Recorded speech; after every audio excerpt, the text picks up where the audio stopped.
possession already in this one, but a fairly even matchup after this first quarter of play. And some stats here, guys. The scoring breakdown for the Raptors. Well, you got to be impressed with how selfless they've been so far. Their passing has been simply outstanding. The other thing that's gone exceptionally well for them tonight is the shooting they've displayed from beyond the three-point arc. Van Vliet and Trent Jr. team up as the backcourt. The forward duo, the athletic pair of Barnes and Siakam. So that's the 5 in the game for Toronto. Ooh, lots of contact on the shot. So 2 free throws will follow that one. It would seem to me with P.J. Washington, basketball was ingrained in his DNA. Why? Each of his parents' guys played Division I basketball.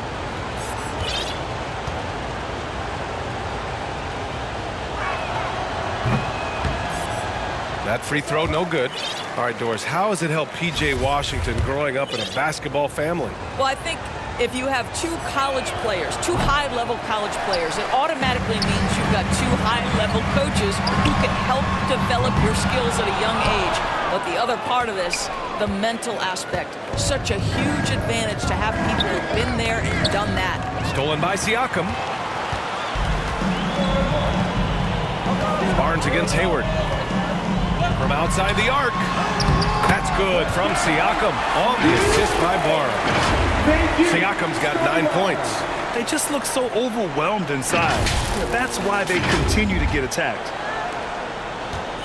Charlotte has gotten 6 of 11 threes to go in this game. Ball outside. Pass to Washington.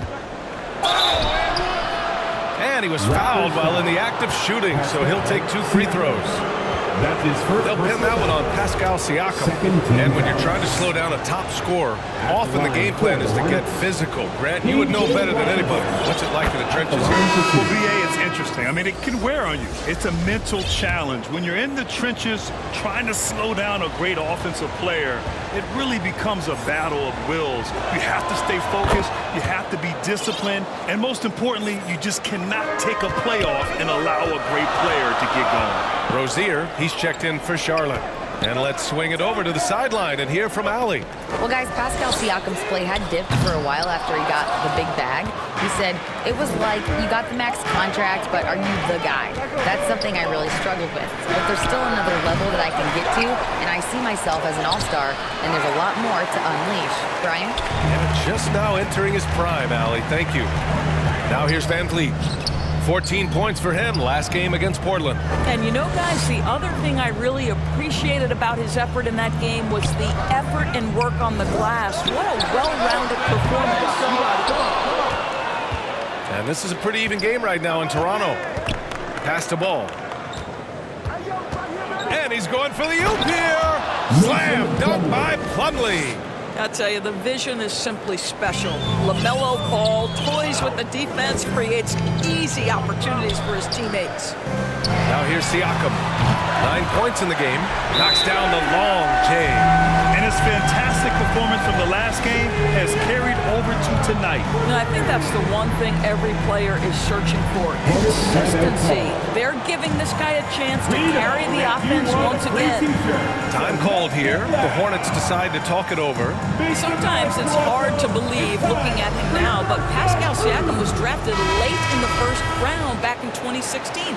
Think about it. This was the 27th pick at one point. Hayward outside. Back to ball. Down low. Here's Plumlee. And that one's good. That makes him 2 for 3. And you can bet a lot of teams are kicking themselves now for not selecting Siakam. Well, you have to be able to see what the potential in the future is. And Pascal Siakam has morphed into a highly productive offensive player.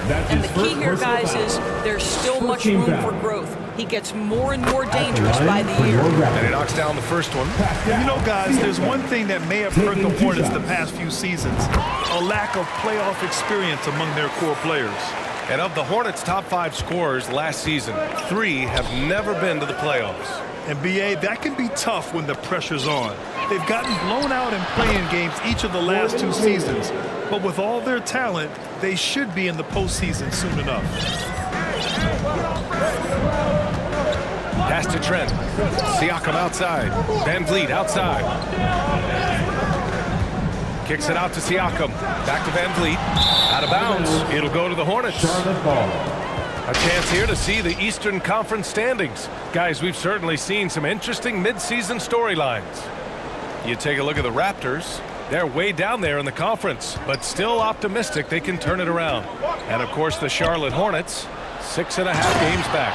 You know, for the Raptors, this entire season, they've just been stuck in first gear. I mean, we've spoken about their potential, and much of it has just gone unfulfilled. I think for them, it's obviously been very disappointing. And I get the sense it's starting to weigh on them night in and night out.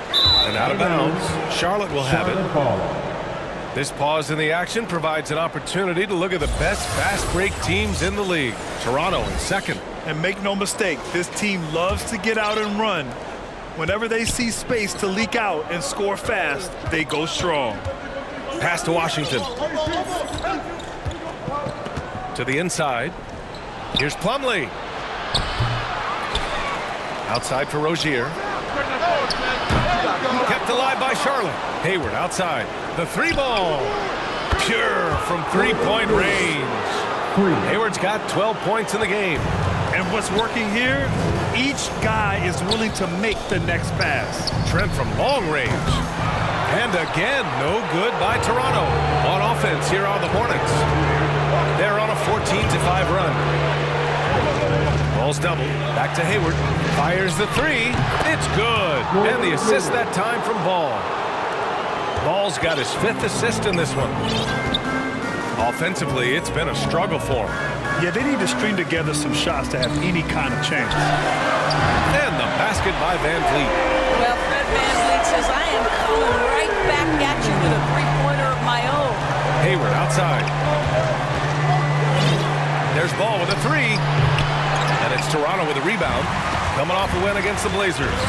And that one, the other team could not keep up with them offensively. They were prolific. Well, let's give some credit to the coaching staff as well, recognizing the weaknesses in that defense and going after each one of them. Hayward's shot is off. For Toronto, they've gotten only 3 of 9 attempts to fall in the second. Barnes, no good there. Oh, Hayward with some nice D. Stolen by Van Vliet.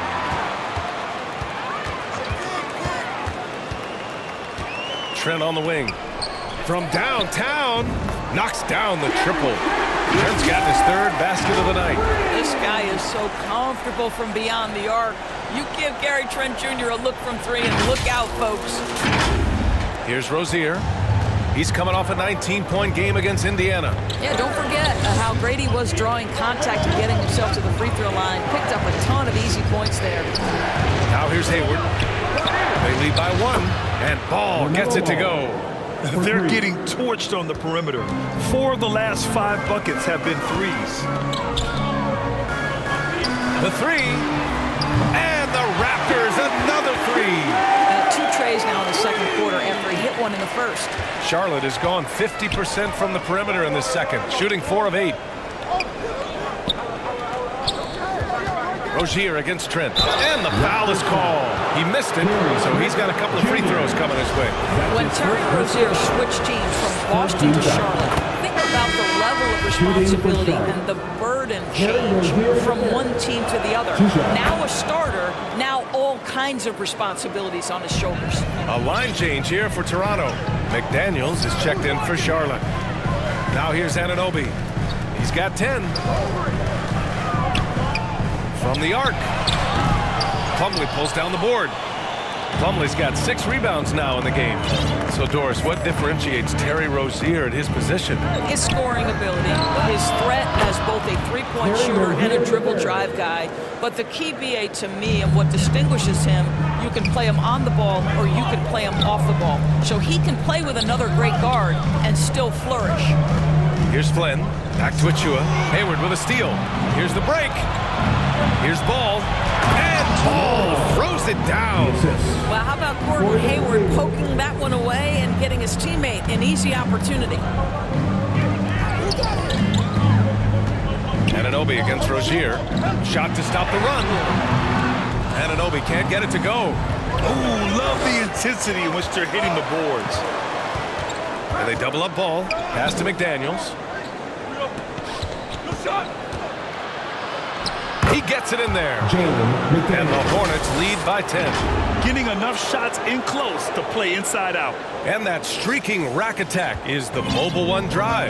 Yeah, nice finish from him on that drive. Uses his body well and helps extend the lead. I love great defense. Just quick to establish his feet, and he takes the hit. So for the Hornets, Richards is checked in for Plumlee. Williams comes in for Hayward. And it's Smith in for LaMelo Ball. Mark Williams. Pass to Richards. Rozier outside. Ooh, plenty of contact on that shot. Officials call the foul, and he'll take 2 free throws now. It's going to go on Kim Birch. Well, you love Terry Rozier drawing the contact in that instance. Gets himself an opportunity at the foul line. That one misses.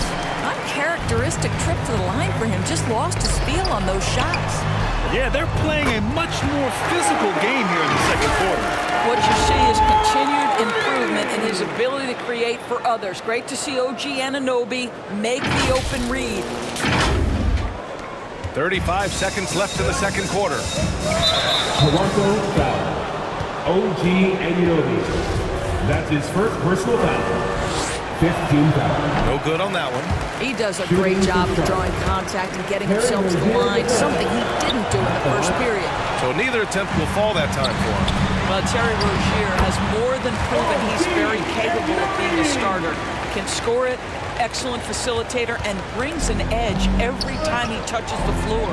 4 seconds separating the shot and game clocks.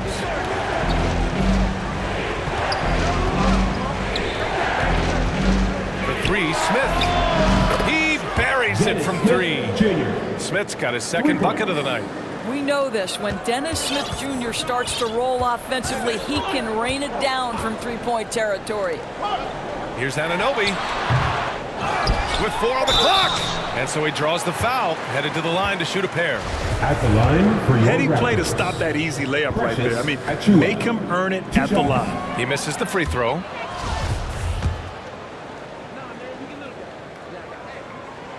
Good on the second one.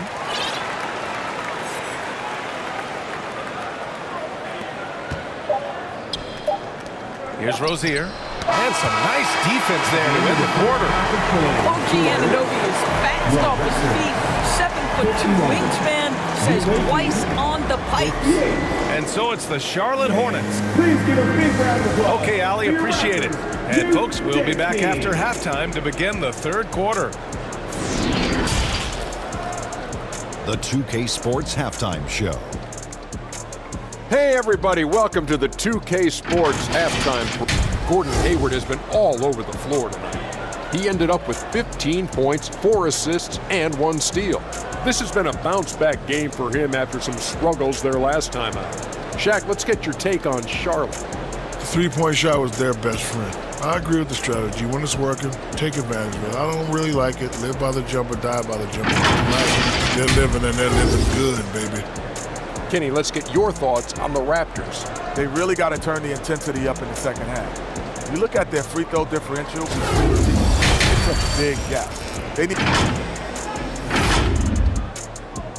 And that's all we have for now. Tell the folks goodbye, Shaq. Tell the folks goodbye, Goodbye. Kenny. Goodbye. Go to Kevin.